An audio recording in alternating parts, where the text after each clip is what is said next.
দেখছো রফিক, আমাদের ঘর এখন নৌকার চেয়েও বেশি ভাসে। কাল রাতে তো মনে হচ্ছিল ঘর শুদ্ধই নদীতে ভাসবো। তোমার কি ভয় লাগেনি একটু? ভয় ভয় পেলে তো চলবে না ময়না। বন্যা তো এই গ্রামে নতুন কিছু নয়, ছোটবেলা থেকে দেখছি। প্রতি বছর আষাঢ় শ্রাবণে জল আসে, আবার চলে যায়। তুমি চিন্তা করো না, মাচাটা মজবুত করে বেঁধেছি, এত সহজে ভাঙবে না। চিন্তা করো না বলা সহজ, কিন্তু চালের বস্তাটা তো প্রায় শেষ, তরকারি বলতে কিচ্ছু নেই। মা তো সারা রাত ঘুমোননি, হাঁটুর ব্যথায় কষ্ট পাচ্ছেন। একটু ধৈর্য ধরো, আজকেই আমি নৌকা নিয়ে বাজারের দিকে যাব, কিছু চাল ডাল নিয়ে আসবো, আর মার জন্য আমি ওষুধ আনবো। তোমাকে আর কতবার বলবো রফিক, সব একা একা করতে যেও না। এই জলের স্রোত দেখছো কেমন, নৌকো উল্টে গেলে কে বাঁচাবে তোমাকে? একটু সাবধানে চলো। আরে আমি মাঝির ছেলে, এ জল আমার চেয়ে না। তুমি বরং ভেতরে যাও, দেখো মা উঠেছেন কিনা। আমি একটু মাচাটা আরো শক্ত করে বাঁধি। জল তোমার চেনা শুনলে মনে হয় জল তোমার বাল্য বন্ধু, কিন্তু স্রোতটা দেখেছো একবার কেমন টানছে সবকিছু? আম গাছের কাছে যে বাঁশটা ছিল ওটা তো রাতেই ভেসে গেছে। তোমার তো সাহস দেখলে না আমার আরো বেশি ভয় লাগে জানো। তুমি ভয় পাও, সেটা তো তোমার ভালোবাসা ময়না, কিন্তু ভয় পেয়ে ঘরে বসে থাকলে তো সংসার চলবে না। আমাকে বের হতেই হবে। তবে হ্যাঁ, কথা দিচ্ছি সাবধানে চাপ। তুমি একটু বিশ্বাস রাখো আমার উপরে, হবে? বিশ্বাস তো আছে, না থাকলে কি আর তোমার সঙ্গেই জলের মাঝখানে ঘর করে বসে আছি? যাও, কিন্তু যত তাড়াতাড়ি পারো ফিরে এসো, মার আমি অপেক্ষায় থাকবো। ফিরবো ময়না, চিন্তা করো না। আর শোনো, মাকে একটু গরম জলতে এই লবণ গুলে দিও হাঁটুতে সেঁক দেওয়ার জন্য। হ্যাঁ, কাল রাতে মা বলছিলেন হাঁটুটা আরো শক্ত হয়ে গেছে। দিব, তুমি যাও, কিন্তু বেলা বাড়ার আগেই ফিরবে। ময়না মা, এই ভেজা কাঠ দিয়ে হবে না। গতকাল যে শুকনো কাঠগুলো চালের তলায় রেখেছিলাম সেগুলো আনো। বন্যা এসেছে ঠিকই, কিন্তু হাঁড়ির ভাত বন্ধ হবে না। যতদিন এই বুড়ি বেঁচে আছে ততদিন এই চুলায় আগুন জ্বলবে। মা, তুমি কষ্ট করে বসে আছো কেন? তোমার হাঁটুতে ব্যথা, ভেতরে গিয়ে শোও না একটু, আমি পারবো রান্নাটা। তুমি শুধু বলে দাও কি করতে হবে। আরে না মা, আমি বসে বসে কি করব? এই চুলাটাই তো আমার সঙ্গী। তোমার শ্বশুর বেঁচে থাকতে এর চেয়েও কঠিন বন্যা দেখেছি, সেই তুলনায় এটা তো কিচ্ছু না। চাল আছে, জল আছে, লবণ আছে, এটুকু থাকলেই সংসার চলে। তোমার কথা শুনলে আমার লজ্জা লাগে, আমি একটু কষ্ট হলেই ঘাবড়ে যাই। আর তুমি কত কিছু সহ্য করেছো। লজ্জার কিছু নেই, তুই তো গ্রামে নতুন এসেছিস, 3 বছর হলো। আমি এই গ্রামে 40 বছর ধরে আছি, কত ঝড় বন্যা দেখেছি। জল দেখে ভয় পেলে চলবে কেমনে? পরে পরে দেখবি অভ্যেস হয়ে গেছে। আচ্ছা মা, আজ আমি পান্তা ভাত আর কাঁচা মরিচ দিয়ে খাই। শুকনো মরিচ কয়টা আছে সেগুলো ভর্তা করে দিই, রফিক তো পান্তা খেতে ভালোবাসে। হ্যাঁ রে মা, তার বাবার মতোই ও পান্তা ভাত আর কাঁচা মরিচ পেলে কিচ্ছু লাগে না। আচ্ছা, একটু পেঁয়াজ আছে না? একটু পেঁয়াজ কুচি করে দিস তো পান্তার সঙ্গে। আর কাল থেকে আমরা মাছ ধরবো জল থেকে, বন্যার জলের মাছ তো আপনিই চলে আসে। মা, তুমি ঠিকই বলেছ, কষ্টের মধ্যেও তুমি আসার কথা বলো। আমাদের তো আসলে ভয় পাওয়ার কিছু নেই, তাই না? ভয় কিসের মা, উপরওয়ালা আছেন, তিনি জল দিয়েছেন, তিনিই সারাবেন। মা, তোমার এই কথাগুলো আমার বুকে জোর দেয়। সত্যিই বলছি, তুমি না থাকলে আমি তো কাল রাতেই কান্না শুরু করে দিতাম। তোমাকে দেখি শান্ত, তাই আমিও নিজেকে সামলাই। কান্না করে কি হবে মা, কান্না করে কি জল কমবে? বরং হাতে কাজ নিয়ে মন ভালো থাকবে। আয়, আমাকে ধরে একটু ওই দিকে বসা। চুলার কাজটা ধোঁয়ায় চোখ জ্বালা করছে। মা, ধরো আমার হাতটা, আস্তে আস্তে, হাঁটুতে জোর দিও না বেশি। নয়ন, এদিকে এদিকে, এই নৌকাটা বাঁচার সঙ্গে বাঁধো। আর এই বস্তাটা কিসের? আরে ভাই, সকাল থেকে বেরিয়েছি। আমাদের বাড়ির পেছনে উঁচু জমিতে শাক সবজি হয়েছে, জল সেখানে এখনো ওঠেনি। মা বললেন কাকিমাদের দিয়ে আসতে। আর এই পুঁটলিতে কিছু শুকনো মরিচ আর পেঁয়াজ। তোর মাকে আমার প্রণাম জানাস, এই সময় এগুলো শোনাচ্ছে দামি। আচ্ছা তুই একটু বস, চা নেই কিন্তু জল খা, অনেক পথ বৈঠা বেয়ে এসেছিস তো। জলের কি আর অভাব আছে, চারিদিকেই জল। তবে হ্যাঁ, একটু গলা শুকিয়ে গেছে বটে। আচ্ছা রফিক, জুইদের বাড়িটা তো বেশ নিচু জায়গায়, জল ঢুকেছে কি? ওহো, জুইয়ের খবর? তুই তো দেখছি ঠিকই খোঁজ রাখিস। বন্যায় সবার বাড়ি ডুবুক, তোর চিন্তা শুধু জুঁইয়ের বাড়ি নিয়ে। না, ঠিকই বলে, তোর মনে একটা মাছ সবসময় লাফালাফি করে, সেই মাছের নাম জুঁই। আরে না না, এমনি জিজ্ঞেস করলাম। ওদের বাড়ি নিচু তো, তাই চিন্তা হলো। গ্রামের মানুষ হিসেবে জিজ্ঞেস করা তো দোষের না, তাই না? তুই এত খোঁচা দিচ্ছিস কেন? আচ্ছা ঠিক আছে, গ্রামের মানুষ হিসেবে বুঝলাম বুঝলাম। তবে শোন, জুঁইদের বাড়িতে জল ঢুকেছে শুনেছি, ওরা পাশের কাকার বাড়িতে উঠেছে। ময়না কাল কথা বলেছিল জুঁইয়ের সঙ্গে। সবাই ভালো আছে তার মানে? বুঝলাম। আচ্ছা শোন, মজা ছাড়, তুই যখন এসেছিস একটু সাহায্য কর। কাল ভোরে জাল ফেলবো, তুই আসবি তো? দুজনে মিলে ধরলে ভালো হবে, একা একা টানাটানি করা কঠিন এই স্রোতে। আসবো তো অবশ্যই, আর আমার জাল আছে বাড়িতে, সেটা নিয়ে আসবো। তোর জালটাও একটু দেখিস ছেঁড়া আছে নাকি। ছেঁড়া জাল দিয়ে মাছ ধরতে গেলে মাছ তো যাবেই, জালও যাবে। জাল ঠিক আছে, গতকাল রাতে পরখ করে দেখেছি। আয় ভেতরে আয়, মা পান্তারে দিয়েছে, একটু খেয়ে যা। নয়ন, জলেতে কত মাছ দেখ! বন্যার জলেতে নদী থেকে মাছ এসে ভরে গেছে চারিদিক। কাল ভোরে জাল ফেলবো, তুই আসবি তো সঙ্গে? আসবো তো, ভোর 4টেই বেরোবো। সকালের দিকে মাছ বেশি পাওয়া যায়, জাল ছাড়াই হাত দিয়ে ধরা যায়। রফিক, শুধু মাছ ধরলেই হবে না, ঘরের কথাও তো ভাবতে হবে। মাচাটার এক পাশ পুরো নড়বড়ে হয়ে গেছে, কে ঠিক করবে? মাছ তো পরেও ধরা যাবে। ময়না, তুমি তো সব একসঙ্গেই চাও, মাছা ঠিক করব, মাছও ধরবো, কিন্তু একসঙ্গে তো সব হয় না। আগে মাছ ধরি, তাহলে তো কিছু খেতে পারবে সবাই। ভালো করে একবেলা মাছ ভাত খেলে শরীরে জোর আসবে, তারপর বাকি কাজ করব। তোমার কথা শুনলে মনে হয় না সব ঠিক আছে, কিন্তু মার কথা ভাবো, উনি কষ্ট পাচ্ছেন। ঘর ঠিক না থাকলে রাতে ঘুমোবে কিভাবে? একটু ঘরের দিকে মন দাও না রফিক। আমি কি তোমার কাছে বেশি কিছু চাইছি? বেশি কিছু চাইছো না সেটা আমি জানি, কিন্তু তুমি বোঝো না ময়না, মাছ না ধরলে আমরা খাবো কি? চালের বস্তা তো প্রায় শেষ, মাছ ধরতে পারলে অন্তত পেটের চিন্তাটা মিটবে, তারপর না হয় ঘর নিয়ে ভাবা যাবে।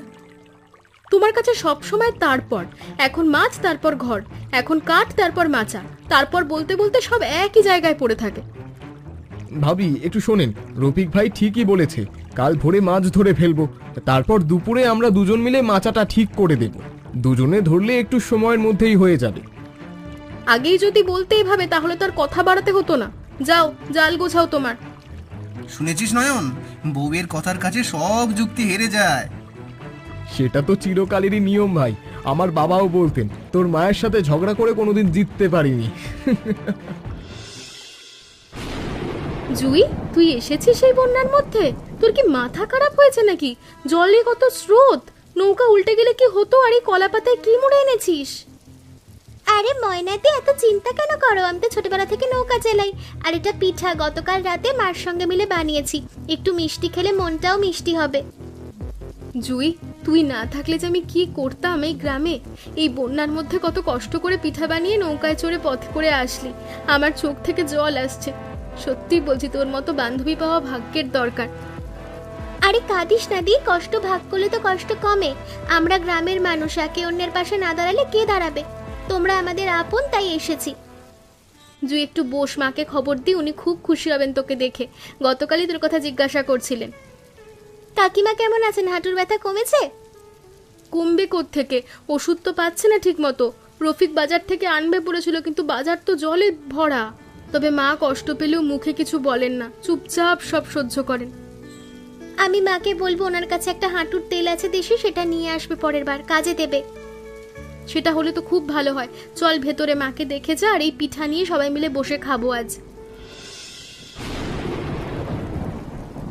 রফিক আসবে, ছেলে মানুষ তো, চিন্তা করিস না। মা সকাল থেকে গেছে, এখনো ফিরলো না। মাছ ধরতে কি এত সময় লাগে? সংসারের কথা আর মনেই নেই। মাচার কোনো নড়বড়ে, সেটা ঠিক করার কথা ছিল দুপুরে, সেটাও হলো না। মা, তুই আগে থেকেই ভাবিস না এত হতে পারে, জলের স্রোত দূরে চলে গেছে, ফিরতে সময় লাগছে, একটু বিশ্বাস রাখ ওর ওপর। বিশ্বাস তো আছে মা, কিন্তু একটু খবর দিতে পারে না? একটু ভাবতে পারে না যে আমরা কত চিন্তা করছি, আমি যে কতটা অপেক্ষা করি সেটাও বোঝে? বোঝে মা, বোঝে। পুরুষ মানুষ মুখে বলতে পারে না, কিন্তু বোঝে। তুই একটু ধৈর্য ধর, ও আসবে। মা, আমি জানি তুমি সবসময় রফিকের হয়েই কথা বলবে, কিন্তু আমারও তো মন আছে, আমারও তো কষ্ট হয়। সারাদিন এই ঘরে একা, তারপর কিছু বলি না, চুপচাপ থাকি, কিন্তু ও যখন দেরি করে তখন আমি ভেঙে পড়ি। আমি ওর পক্ষে বলছি না, তোকেও বুঝছি। তোর কষ্ট কি আমি দেখি না? সারাদিন তুই কত কাজ করিস, আমার সেবা করিস, রান্না করিস, আমি সব দেখি। কিন্তু বন্যার সময়টাতে সবাইকে একটু বেশি সহ্য করতে হয়। রফিকও করছে, তুইও করছিস, সেটাই তো সংসার। তোমার কথা ঠিক মা, কিন্তু আজ ওর সঙ্গে কথা বলতে ইচ্ছে করছে না, আমার অভিমান লাগছে। রফিক, এদিকে আয় তো, একটা কথা বলি। আমি সেদিন রেডিওতে শুনেছিলাম কচুরিপানার ওপর ভাসমান সবজির বেড তৈরি করা যায়। আমরা কেন করব না? একটু চেষ্টা করলেই তো লাউ, শাক, মরিচ ফলানো যাবে। মা, তুমি তো দেখি চিরকালই বুদ্ধিতে সবার আগে। কচুরি পানার উপর সবজি, এটা তো দারুণ আইডিয়া। আমি এখনই কচুরি পানা জোগাড় করি। নয়নকেও বলবো, ও সাহায্য করবে। কিন্তু মাটি পাবো কোথায়? মাটি না হলেও চলবে, কচুরিপানার শেকড়েই তো গাছ ধরে। একটু শুকনো গোবর বা খড় মেশাবি, বীজ ছড়িয়ে দিলে কদিনের মধ্যে গজাবে। তোর বাবা একরকম করতো বন্যার সময়, আমি নিজের চোখে দেখেছি। বাবা করতেন? এটা তো আমি জানতাম না। মা, তুমি আগে বললে না কেন? বলার দরকার পড়েনি আগে, এবারের বন্যা বেশি লম্বা হচ্ছে তাই মনে পড়লো। তোর বাবা বলতেন জলের সঙ্গে লড়াই করে লাভ নেই, জলকে কাজে লাগাও, সেটাই আসল বুদ্ধি। ঠিক আছে মা, আজকেই শুরু করি। ময়নাকেও বলবো সাহায্য করতে, ও তো বাগান করতে ভালোবাসে। হ্যাঁ, ওকে বল, কিন্তু আজকেও একটু মন খারাপ করে আছে মনে হচ্ছে। তুই একটু ভালো করে কথা বল, বউকে সময় দিতে হয় বাবা, শুধু কাজ করলে হয় না। মা, ময়না কি রাগ করেছে? কিছু বলেছে তোমাকে? কিছু বলেনি, কিন্তু চোখ মুখ দেখলে তো বোঝা যায়। মেয়ে মানুষের মন বোঝা শক্ত, কিন্তু বোঝার চেষ্টা করতে হয়। তুই কাল সারাটা দিন বাইরে ছিলি, ও তো একা ছিল, একটু ওর কথাও মনে কর। জুই, তুমি এখানে একা একা নৌকায়, জলের স্রোত বেশি, সাবধানে এসেছো তো? হ্যাঁ, ময়নাদির কাছে এসেছিলাম, একটু কথা বলে যাচ্ছি। তুমি কি করছো এখানে? কচুরিপানা ধরছো নাকি? হ্যাঁ, রফিক ভাইয়ের মা বলেছেন কচুরি পানার ওপর ভাসমান সবজি বাগান করবেন। আমিও সাহায্য করতে এসেছি। তোমাদের বাড়িতে সব ঠিক আছে তো? জল বাড়েনি তো? আমি ঠিক আছি, চাচার বাড়ি উঁচু, সেখানে আছি এখন। কিন্তু আমাদের ঘরটা জলেতে প্রায় ডুবে গেছে, বন্যা কমলে অনেক মেরামত করতে হবে। মা খুব চিন্তা করছেন। চিন্তা করো না, বন্যা কমলে আমরা সবাই মিলে সাহায্য করব। গ্রামের সবাই পাশে আছে। তুমি সব সময় এরকম কথা বলো, চিন্তা করো না, সব ঠিক হবে। কিন্তু কিভাবে ঠিক হবে সেটা তো কেউ বলে না। ঘরের চাল উড়ে গেছে, দেওয়াল ভিজে নরম হয়ে গেছে, এসব ঠিক করতে কত টাকা লাগবে, কে দেবে? টাকা হবে জুই, আমরা কাজ করি, খাটি। বন্যা কমলে আবার মাঠে নামবো, ধান লাগাবো, মাছ ধরবো, বাজারে বেচবো। একটু একটু করে সব ঠিক হয়ে যাবে। তোমাদের ঘরে মেরামতের ব্যাপারে আমি নিজেই আসবো সাহায্য করতে। তুমি আসবে কেন? আমার নিজের ঘরে কাজ নেই? আছে, কিন্তু প্রতিবেশীর কাজও তো আমাদের কাজ। আর তোমাদের পরিবার তো আমাদের চেনা জানা, এটুকু করা তো দোষের না। চেনা জানা? আচ্ছা জুই, একটা কথা বলবো। বন্যা শেষ হলে একটু সময় দেবে তখন? কি কথা, এখন বলো না। না না, এখন না, এখন সময় না। বন্যা শেষ হোক, সব ঠিক হোক, তখন বলবো। পরিষ্কার আকাশের নিচে বলবো। পরিষ্কার আকাশের নিচে? এত কবিত্ব কোথা থেকে শিখলে নয়ন? তুমি তো মাঝি মোল্লার ছেলে, কবি হয়ে গেলে নাকি? কবি না, কিন্তু কিছু কথা আছে যেগুলো বলার জন্য সুন্দর সময় দরকার। তুমি বুঝবে যখন বলবো। তাহলে বন্যা তাড়াতাড়ি শেষ হোক, আমিও অপেক্ষা করব তোমার সেই কথাটা শোনার জন্য। কিন্তু বেশি দেরি করো না, দেরি করলে কিন্তু কথা শোনার ইচ্ছেটা চলে যায়। দেরি করবো না, কথা দিলাম। আজ আসি।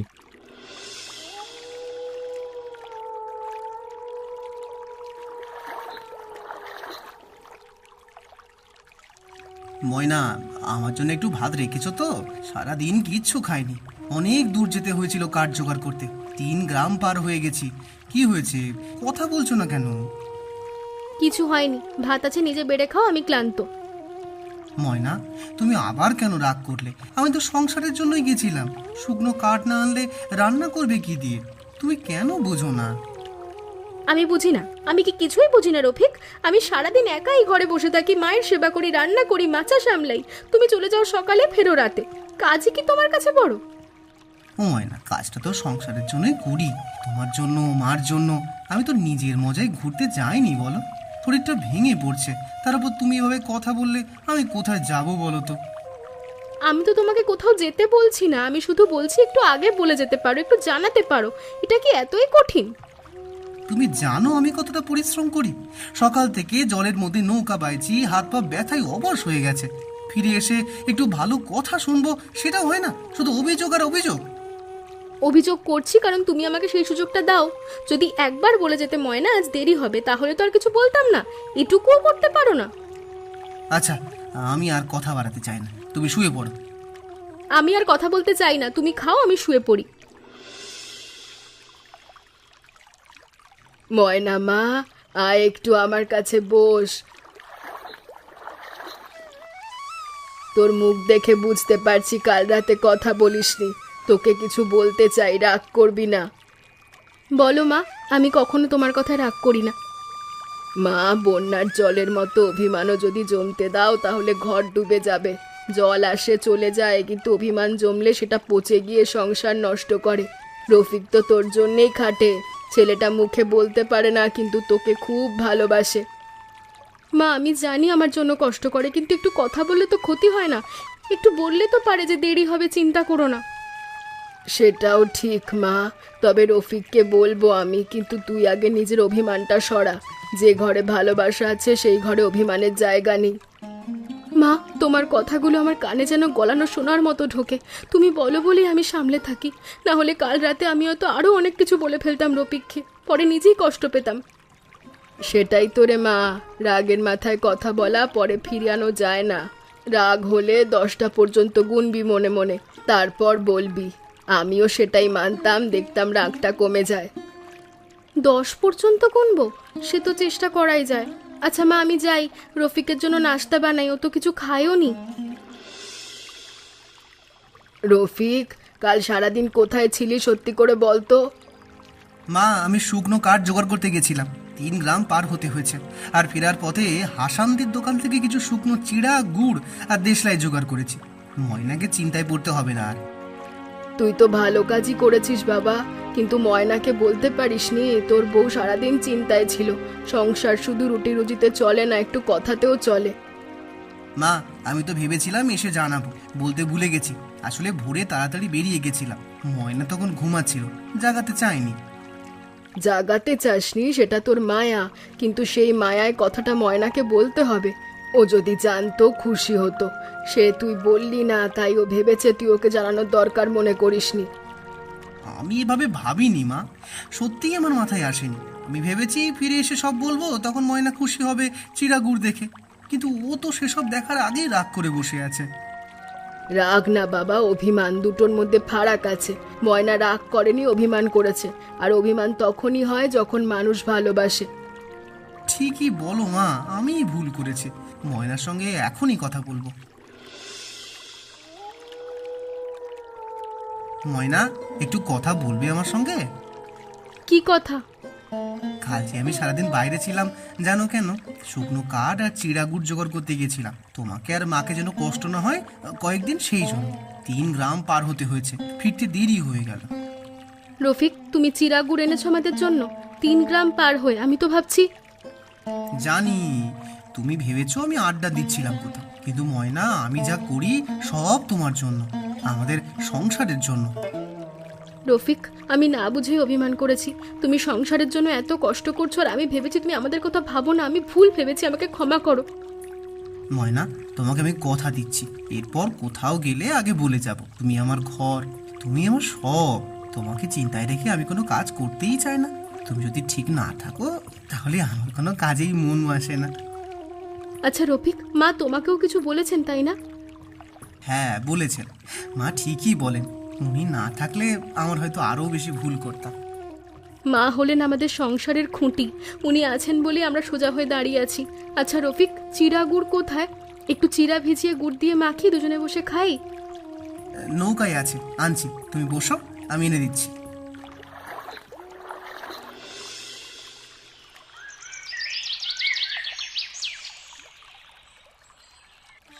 রফিক ভাই, জল কমেছে দেখো, ওই যে দূরে জমিটা দেখা যাচ্ছে। আর কদিন পরেই হয়তো মাটি দেখা যাবে। আচ্ছা ভাই, একটা কথা বলি, জুইকে আমি মনের কথা জানিয়ে দিয়েছি। সত্যি? কি বললে? আমি বললাম, বন্যা আমাকে শিখিয়েছে জীবনে কিছু কথা দেরি করে বলতে নেই, যা বলার তার সময় মতো বলতে হয়। তাই বললাম, জুই, তোমাকে আমার ভালো লাগে, তোমাকে নিয়ে সংসার করতে চাই, যদি তুমি আর তোমার পরিবার রাজি থাকো। বাহ, তারপর? জুই কিছুক্ষণ চুপ করে থেকে হেসে বলল, এত দেরি করে কেন বললে? ব্যাস, আর কিছু বলেনি, কিন্তু সেই হাসি থেকে সব বুঝে গেছি। নয়ন, তুই ঠিক কাজ করেছিস। জুই খুব ভালো মেয়ে, ময়না সব সময় ওর কথা বলে। তোদের জোড়া ভালো হবে, দেখিস। সত্যি নয়ন ভাই, জুইকে বলে দিয়েছো? আজ শুনে আমি সবচেয়ে বেশি খুশি। জুই আমার প্রাণের বান্ধবী আর তুমি রফিকের প্রাণের বন্ধু, এর চেয়ে ভালো আর কিচ্ছু হতে পারে না। ভাবি, আপনার আশীর্বাদ চাই। আপনি জুইকে সবচেয়ে ভালো চেনেন, আমি কি ওকে সুখী রাখতে পারবো? পারবে নয়ন ভাই, অবশ্যই পারবে। জুই খুব সহজ মেয়ে, বেশি কিছু চায় না, শুধু একটু কথা চায়, সময় চায় আর ভালোবাসা চায়। আর শোন নয়ন, বন্যা আমাদের সবাইকে কিছু না কিছু শিখিয়েছে। আমাকে শিখিয়েছে সংসারে কথা বলা কত জরুরি, ময়নাকে শিখিয়েছে ধৈর্য ধরতে, আর তোকে শিখিয়েছে সাহস করতে। সত্যি ভাই, বন্যা না হলে হয়তো আমি আরো কত বছর চুপ করে থাকতাম। জল এসে সব উল্টে পাল্টে দিল, সেই সঙ্গে আমার মনটাও নেড়ে দিল। জল আসে জল যায়, বন্যা আসে বন্যা সরে, কিন্তু যে সংসারে ভালোবাসা বিশ্বাস থাকে, একে অন্যের প্রতি শ্রদ্ধা থাকে, সেই সংসার কখনো ডোবে না। মা, তোমার এই কথাটা আমি সারা জীবন মনে রাখবো। তুমি না থাকলে সংসারটা চলতোই না। আমি কি করেছি মা? তোরাই তো সব করেছিস, আমি শুধু একটু বলে দিয়েছি, বাকিটা তোরাই বুঝে নিয়েছিস। সংসার তো এমনই, একটু বলতে হয়, একটু বুঝতে হয়, একটু ছাড়তে হয়, তাহলে সব ঠিক থাকে। রফিক, আজ আমি সবার জন্য মাছের ঝোল রাঁধবো। নয়ন ভাই আর জুই, তোমরা আজ এখানেই খাবে, কেউ কোথাও যাবে না। ময়নাদি, আমি তো এখানেই থাকতে চাই সব সময়, তোমার কাছে থাকলে মনটাও ভালো থাকে। ভাবি, আমরা থাকবো, আজকের দিনটা সবাই মিলে কাটাই। হ্যাঁ, সবাই মিলে বসে খাওয়া, সেটা তো আসল সুখ। বড় ঘর বাড়ি না থাকলেও একসঙ্গে বসে খাওয়া, হাসি কান্না ভাগ করা, এটা না থাকলে তো জীবনে কিছুই নেই।